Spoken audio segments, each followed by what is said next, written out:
Hello everyone, आप सभी का स्वागत है मेरे चैनल एसएससी एग्ज़ाम रिलेटेड में। उम्मीद करती हूँ आप बहुत अच्छे होंगे और अपने एग्ज़ाम की तैयारी में काफ़ी अच्छे से लगे हुए होंगे। जो भी स्टूडेंट मेरे चैनल पर नए हैं वो चैनल को सब्सक्राइब कर लीजिए ताकि कोई भी इन्फॉर्मेशन आए तो वो टाइम से आप तक पहुँच सके। देखिए, आप सभी को पता है दिल्ली पुलिस कांस्टेबल का नोटिफिकेशन आउट हो चुका है, जिसके फॉर्म भी भरने स्टार्ट हो गए हैं। लेकिन आपका फॉर्म रिजेक्ट ना हो या फिर आपको क्या क्या डॉक्यूमेंट चाहिए, क्या क्या क्राइटेरिया आपका रहता है, एज कब से कब तक मांगी गई है, या एनसीसी के कितने मार्क्स मिलते हैं, या और भी कोई आपका डाउट है तो शायद वो इस सिंगल वीडियो में आपका कंप्लीट करने की कोशिश करूंगी मैं कि आपका इस सिंगल वीडियो में डाउट क्लियर हो सके। तो वीडियो को स्टार्ट करते हैं। अगर आपको वीडियो अच्छी लगे तो वीडियो को लाइक, कमेंट और शेयर ज़रूर कीजिएगा। वीडियो को स्टार्ट करते हैं। देखिए, जो सबसे पहले दिल्ली पुलिस कांस्टेबल के नोटिफिकेशन आउट हुए हैं उसके फॉर्म 22 सितंबर से लेकर 21 अक्टूबर तक भरे जाएंगे। इस बीच में आप कभी भी फॉर्म फिल कर सकते हैं। मैं आपको सजेस्ट करूंगी कि आप फॉर्म 21 अक्टूबर से 2-4 दिन पहले ही कर लीजिएगा, क्योंकि बाद में साइट काफ़ी बिजी चलती है। अब बात कर लेते हैं एज लिमिट की कि दिल्ली पुलिस कांस्टेबल में कितनी एज लिमिट रहती है। देखिए, जर्नल की जो एज होती है वो 18 से 25 साल होती है। ओबीसी को 3 साल की छूट मिलती है। एससी व एसटी को 5 साल की छूट मिलती है।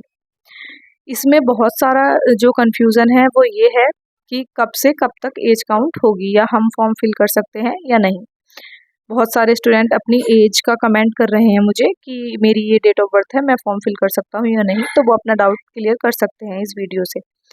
जो आपकी एज की जो आपका क्राइटेरिया दिया हुआ है वो आपका 2 जुलाई 2002 से 1 जुलाई 2007 के बीच में आपकी एज होनी चाहिए, इंक्लूडिंग दोनों डेट। 1 जुलाई 2002 अगर किसी की डेट है वो भी भर सकता है, और 1 जुलाई 2007 है वो भी भर सकता है।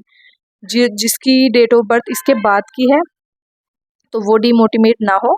एसएससी जीडी की वैकेंसी आ रही है, यूपी पुलिस की वैकेंसी आ रही है, या नेक्स्ट की आप तैयारी करें, क्योंकि आपकी तैयारी अभी से रहेगी तो आपके लिए कंपटीशन आगे आसान रहेगा। अब बात कर लेते हैं क्वालिफिकेशन की। इसमें सिंपली क्वालिफिकेशन जो दिल्ली पुलिस कांस्टेबल में मांगी गई है वो 12th पास मांगी गई है। इसमें आपका कोई भी स्ट्रीम नहीं मांगा गया। किसी भी स्ट्रीम से आपका हो, चाहे बायोलॉजी, मैथ या आर्ट साइड, किसी स्ट्रीम से हो, आप फॉर्म फिल कर सकते हैं। इसके बाद बात कर लेते हैं सर्टिफिकेट की। सर्टिफिकेट में को लेकर काफ़ी ज़्यादा कन्फ्यूज़न है स्टूडेंट्स में। वो लगातार कमेंट कर रहे हैं कि हमारा नहीं बना है सर्टिफिकेट, या सेंट्रल का बनवाएं या स्टेट का चल जाता है। तो उन सभी को मैं बताती हूँ, अगर आप ईडब्ल्यूएस का सर्टिफिकेट लगाना चाहते हैं तो आपका जो ईडब्ल्यूएस का सर्टिफिकेट है उसके लिए एक डेट दी गई है नोटिफिकेशन में। आपका जो ईडब्ल्यूएस का सर्टिफिकेट है वो 1 साल के लिए वैलिड रहता है। लेकिन जिन्होंने जनवरी में, फरवरी में, मार्च में बनवाए थे वो पूछ रहे थे क्या हमारा चल जाएगा। तो देखिए, आपका जो सर्टिफिकेट है वो नहीं चलेगा, क्योंकि 31 मार्च को जो फाइनेंशियल ईयर होता है उसमें सर्टिफिकेट इनवैलिड हो जाता है। तो आपका जो सर्टिफिकेट की डेट मांगी गई है स्पेशली ईडब्ल्यूएस के लिए, वो 1 अप्रैल 2025 के बाद का व फॉर्म डेट, यानी कि फॉर्म की लास्ट डेट से पहले का 21 अक्टूबर 2025 से पहले का होना चाहिए। तो आप अपना सर्टिफिकेट बनवा लीजिए। 1 महीना है, 1 से 2 हफ्ते में बनकर आ जाता है। ईडब्ल्यूएस वालों का डाउट क्लियर हो गया होगा। अब बात कर लेते हैं ओबीसी, एससी, एसटी वालों का। तो देखिए, आपका जो सर्टिफिकेट है वो कितना भी पुराना चल सकता है, लेकिन फॉर्म की लास्ट डेट से पहले का। बहुत सारे लोग कंफ्यूजन में थे कि फॉर्म डेट क्या है। तो जो फॉर्म की लास्ट डेट है, यानी कि 21 अक्टूबर 2025 से पहले का आपका होना चाहिए, और सेंट्रल का होना चाहिए। कहीं कहीं सेंट्रल का नहीं बन पाता तो स्टेट का भी चल जाता है, लेकिन आप कोशिश करिए कि सेंट्रल का आपका बन जाए, यानी कि ओबीसी, एससी, एसटी का सेंट्रल का कास्ट सर्टिफिकेट बन जाए फॉर्म डेट से पहले का। उम्मीद करती हूँ कि आपके ये फॉर्म को लेकर, इस सर्टिफिकेट को लेकर डाउट क्लियर हो गए होंगे। और हाँ, जो यूपी के जो जाट होते हैं, वो सेंट्रल में जर्नल में आते हैं, तो वो ईडब्ल्यूएस का सर्टिफिकेट लगा सकते हैं अगर उनका बन रहा है तो।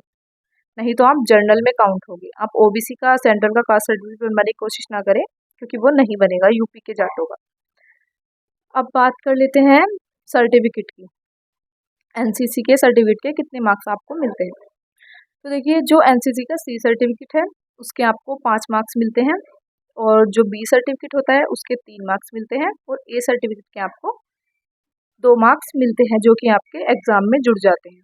जितने भी आपके एग्ज़ाम में मार्क्स आएंगे वो आप उसमें इंक्लूड हो जाते हैं। इतने नंबर बहुत मायने रखते हैं। 5 नंबर बहुत मायने रखते हैं मैं एग्ज़ाम बेस्ड मेरिट पर। ठीक है, अब बात करते हैं जो SC ST OBC में बहुत ज़्यादा कन्फ्यूज़न थी कि अगर हम सर्टिफिकेट लगा देते हैं तो क्या हम SC ST या OBC या EWS में ही काउंट होंगे या फिर हम जनरल में भी फाइट कर सकते हैं। तो देखिए, अगर आपने एज रिलैक्सेशन लिया है, जैसे आपकी एज 18 से 25 साल है, तो अगर आपकी 26 साल है एज, आपकी 26 साल है, आप 26 साल के हो गए हैं और आपने OBC SC ST का सर्टिफिकेट लगाया है और आपने एज रिलैक्सेशन लिया है, तो आप जर्नल में फ़ाइट नहीं कर पाओगे। लेकिन आपकी अगर एज जर्नल वाली है, आपकी एज 18 से 25 साल है, आपने सर्टिफिकेट लगाया हुआ है, तो आप जर्नल में फ़ाइट कर सकते हैं अगर आप जर्नल की कट ऑफ क्लियर करते हैं। आई होप ये डाउट भी क्लियर हो गया होगा। इसके बाद जो है बात कर लेते हैं फिज़िकल की।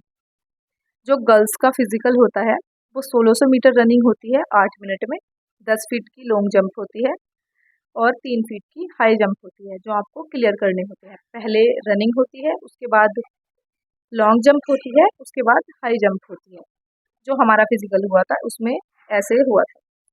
जो बॉयज़ का फिज़िकल होता है उसमें 1600 मीटर रनिंग होती है 6 मिनट में, 14 फीट की लॉन्ग जंप होती है और 3 फीट 9 इंच की हाई जंप होती है आपकी। ये राउंड आपका क्लियर हो गया होगा। और जो आपका सिलेक्शन होता है वो रिटर्न बेस्ड सिलेक्शन होता है, आपका फिज़िकल केवल क्वालिफाई होता है। तो आपका जो आपका एग्ज़ाम पैटर्न है, 25 नंबर की रीजनिंग आती है, 50 नंबर की GS आती है, 10 नंबर का कंप्यूटर आता है, तो 15 नंबर का मैथ आता है। कुल 100 नंबर का एग्ज़ाम होता है और 100 ही आपके मार्क्स होते हैं जिस पे आपकी मेरिट लगती है। फाइनल मेरिट इन्हीं पे एग्ज़ाम बेस्ड आपकी होती है। पहले एग्ज़ाम होता है कंप्यूटर बेस्ड, उसके बाद फिज़िकल होता है, उसके बाद आपका मेडिकल होता है, उसके बाद डॉक्यूमेंट वेरिफिकेशन होता है, उसके बाद फाइनल मेरिट आती है। तो आई होप आपके सभी डाउट क्लियर हो गए होंगे। अगर अभी भी आपको कोई भी कन्फ्यूजन है या आपको पढ़ाई से रिलेटेड कुछ जानना है तो आप मुझे कमेंट करके बता सकते हैं। मैंने कोशिश की है कि मैं आपके सारे डाउट क्लियर कर सकूँ। मेरी तरफ से आपके लिए ऑल द बेस्ट है एग्ज़ाम के लिए। आप अब वेट ना करें, तैयारी में अच्छे से लगे रहें। Thank you.